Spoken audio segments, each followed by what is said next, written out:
On the women's telehealth side, there are a few people in here that I'm just going to let you know who they are.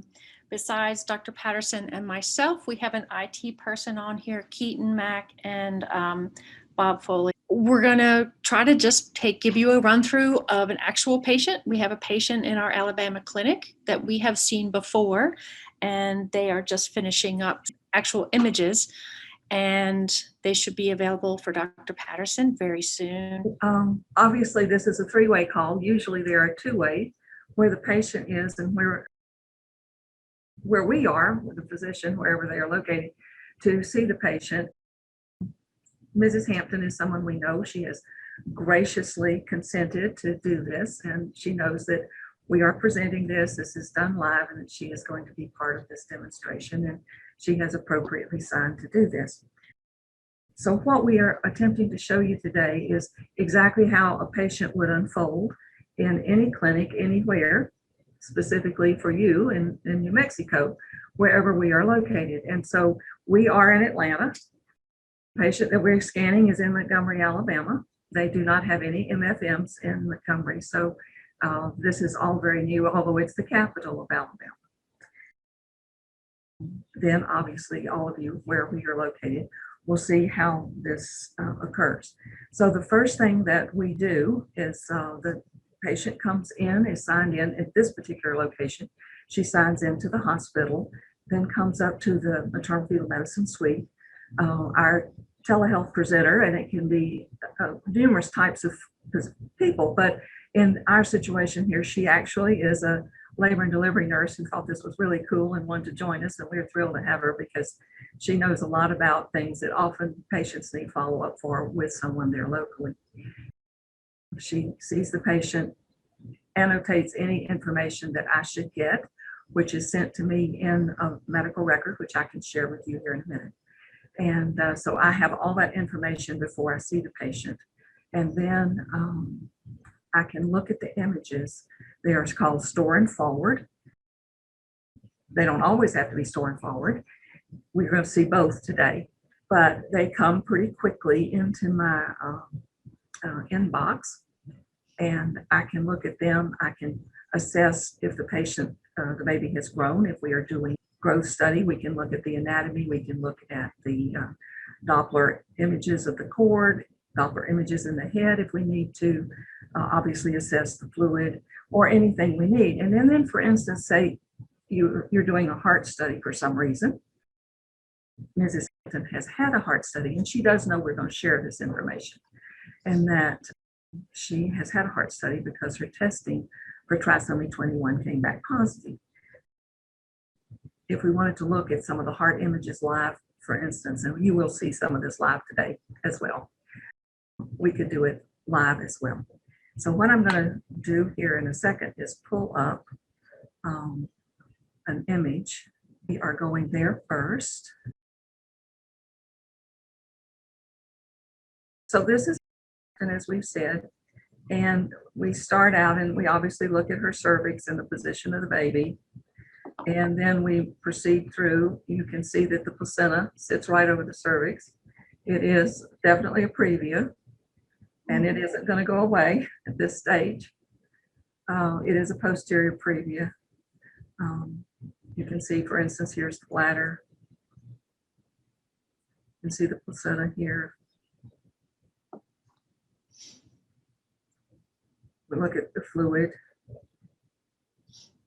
heartbeat. And we just did a sample of pictures that we would normally do on anyone.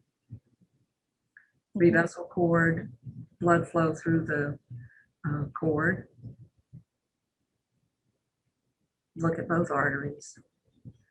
Can tell if the baby's breathing as we look at what the biophysical profile would be. Look at here's the head. Cavum, septum, pellucidum. Measurements, and we'll show you how those translate in a minute.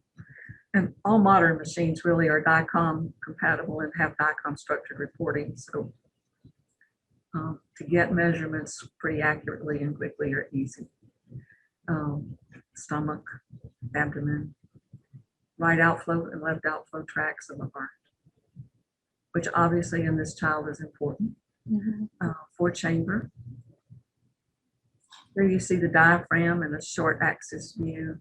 You see renal arteries, looking at views of the kidneys. And so once you have progressed through that, the information is also sent into the program. And so we have pretty quickly, right on top of it, what the measurements would be. Okay, so we know the baby's at estimated fetal weight is 6 pounds 7 ounces, what the percentile is. The other important information about the fetus and placenta are entered. So we know like what the fluid is, a little bit of poly here. The sonographer makes comments. She has the ability to pull from a library, okay? And that way we can see what is needed. Okay, so this is actually Ms. Hampton's report from, it's a previous report. And this is the ultrasound report. So that is what is generated from the software that we just saw. So you can see it has the patient info, indications, why she's here, all of the relevant biometry for us, presentation. This particular exam was a limited survey because we had done a complete anatomy and then we had also done a screening echo on her. So this is the anatomy for this one was a little bit limited. You can see her AFI has always been a little bit high, was 22 at this last exam. And we have comments here. And there we go, growth percentiles.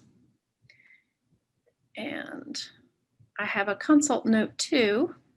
So let me see if I can get that one up for you. So this was Ms. Hampton's last ultrasound. So we were going to see her in 4 weeks, which is, today. So Kristen, I have let you share your screen. Hey, there she is. Hey. Hello, Kristen. All right, we see your ultrasound screen. So we can just say hello to Ms. Hampton's baby. Hi there, Ms. Hampton. We're glad you're here with us today. Thank you. You're welcome. And so we're looking at this beautiful baby real time. And as I say, if we need to see these pictures or ask them to get a certain shot or whatever, we're certainly here and able to direct this. As you're looking at the heart right now and blood flow in it, we're looking at the septum. And this baby is very important because it's often a very common anomaly to have a VSD in this situation. And we don't. We have a beautiful septum. In fact, the heart is absolutely lovely in this baby. Ms. Hampton, are you up to letting us talk to you? Yes, ma'am. All right. Okay, so this is Mrs. Hampton, who has been so gracious to let us talk to her. And your baby looks wonderful today. And it is growing very well. And as you know, we aim for the 50th percentile. We're at 58, which is wonderful. So growth is really good. The baby looks beautiful. Everything we see looks wonderful. The Dopplers were normal. The fluid around the baby is up a little bit, not much, but a little above the 24 centimeters. We're about 25. The placenta is still low. So I think we're going to have the alternative method for delivery. Are they going to schedule my C-section or? So I'm going to talk to your OB, okay? When do you go back to see him? The 31st. 31st. I will talk to him before then, probably later today. And yes, when you go back, they will get that schedule. So, but all that information will be sent to her OB later today. Then the consult, I'll probably get it out here tonight. So he will have all of that tomorrow. Obviously, Christy is our nurse who's there with us who makes sure that everything gets done. And one of the things that we actually do and I feel really pretty passionate about it because I've worked with neonatal for so long, is we do something called a neonatal alert. So if a baby is going to be born in X hospital, we have a form that we've developed, we've used for a long time, different places. We will send this form in so that to the neos, and we'll talk to them and to see wherever they want it to come, and let them be aware of the date the patient's going to deliver and what the problems are and what to expect. We actually had one today. We had to add some things too, and she had to get delivered today. Not quite what was planned, but that's to me, that's a really important piece, so that it's the continuity of care for the baby is as seamless as possible. Okay. All right. Any other questions that you have, Ms. Hampton? Really? All right. Well, all good. And then I will talk to your doctor and then we'll kind of go from there. But I think your baby looks wonderful. We get all the schedule. And thank you from New Mexico for allowing us to see the live ultrasound and be part of your visit. We really appreciate it. You're welcome.